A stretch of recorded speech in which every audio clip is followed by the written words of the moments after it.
পশ্চিমবঙ্গে 34 বছরের বামফ্রন্ট শাসনের দ্বিতীয় এবং শেষ মুখ্যমন্ত্রী বুদ্ধদেব ভট্টাচার্যের জীবনাবসান। বয়স হয়েছিল 80 বছর। বৃহস্পতিবার সকালে এই খবর জানান তার সন্তান সুচেতন ভট্টাচার্য। 2000 থেকে 2011 সাল পর্যন্ত টানা 11 বছর রাজ্যের মুখ্যমন্ত্রী ছিলেন বুদ্ধদেব। স্বপ্ন দেখেছিলেন, স্বপ্নভঙ্গ সমানভাবে প্রত্যক্ষ করেছিলেন জীবদশায়। হয়তো স্বপ্ন এবং স্বপ্নভঙ্গের দোলাচলে ভগ্ন হৃদয়, ভগ্ন মন নিয়েই বিদায় নিলেন তিনি বুদ্ধদেব ভট্টাচার্য। ব্যক্তিগত সততার নিরিখে এক বিরল রাজনীতিক। ধুতি, পাঞ্জাবি এবং কোলাপুরি চপ্পলে আপাদ মস্তক বাঙালি ভদ্রলোক।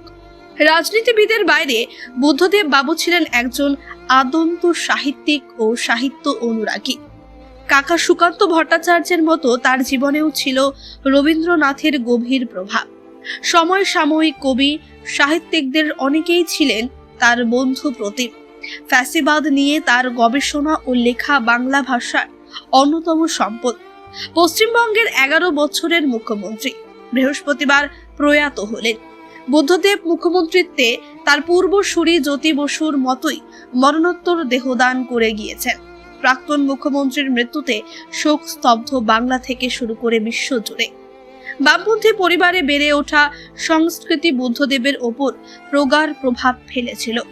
1962 সালে ভারত চীন যুদ্ধের পর 1964 সালে সিপিআই ভেঙে সিপিএম বা ভারতের কমিউনিস্ট পার্টি তৈরি হয়। এর 2 বছর পর 1966 সালে বুদ্ধদেব সিপিএম এর সদস্য হন। তার আগে পর্যন্ত তিনি বাম মনস্ক একজন ছাত্র ছিলেন। সাহিত্যের নানা ধারার যার বিচরণ। দলে দলে যোগ দেওয়ার পরও মূলত দলীয় পত্রপত্রিকা সম্পাদনা এবং লেখালেখির দায়িত্ব নিয়েছিলেন তিনি। তথ্য সংস্কৃতির পাশাপাশি বুদ্ধদেব স্বরাষ্ট্রের মতো গুরুত্বপূর্ণ দপ্তরেও দায়িত্ব সামলেছেন। জ্যোতি বসুর মন্ত্রিসভায় প্রশাসনের তরফে তিনি পুলিশ দফতর পরিচালনা করতেন। 1984 সাল থেকে বুদ্ধদেব সিপিএম এর কেন্দ্রীয় কমিটির আমন্ত্রিত সদস্য। 1985 থেকে কেন্দ্রীয় কমিটির সদস্য। 1999 সালের জানুয়ারি মাসে জ্যোতি বসুর সরকারের উপমুখ্যমন্ত্রী হন।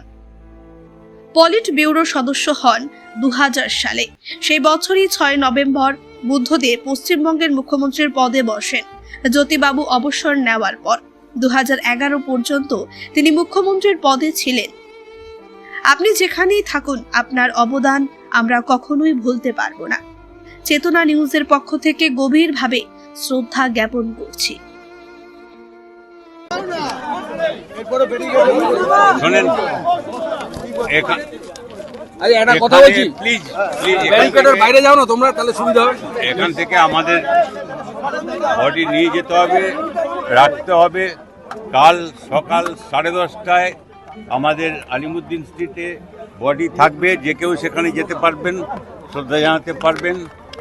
এবং তারপরে আমরা বডি যেহেতু ডোনেট করা আছে, সেই বডিটা ডোনেশন করে আমাদের কালকে এই প্রোগ্রাম, কারণ অনেকে বাইরে থেকে আসবেন, রাজ্যের বাইরে থেকে, দিল্লি থেকে ইত্যাদি।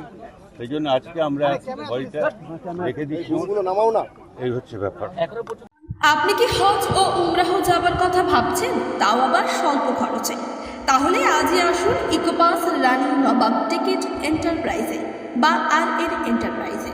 খুব স্বল্প খরচে উমরাহ হজ যাওয়ার জন্য আজই যোগাযোগ করুন ইকোপাস রানী নবাব টিকিট এন্টারপ্রাইজে প্রাইভেট লিমিটেড। আমাদের ঠিকানা কান্দি, মুর্শিদাবাদ।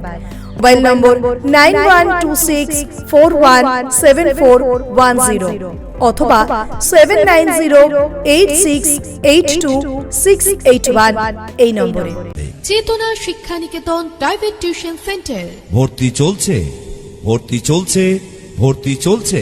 চেতনা শিক্ষা নিকেতনে ভর্তি চলছে। চেতনা শিক্ষা নিকেতন একটি আদর্শ শিক্ষা প্রতিষ্ঠান। আমাদের লক্ষ্য গণ নয়, গুণ চাই। Chetana Shiksha Niketan private tuition centre, Jibanti, Murshidabad.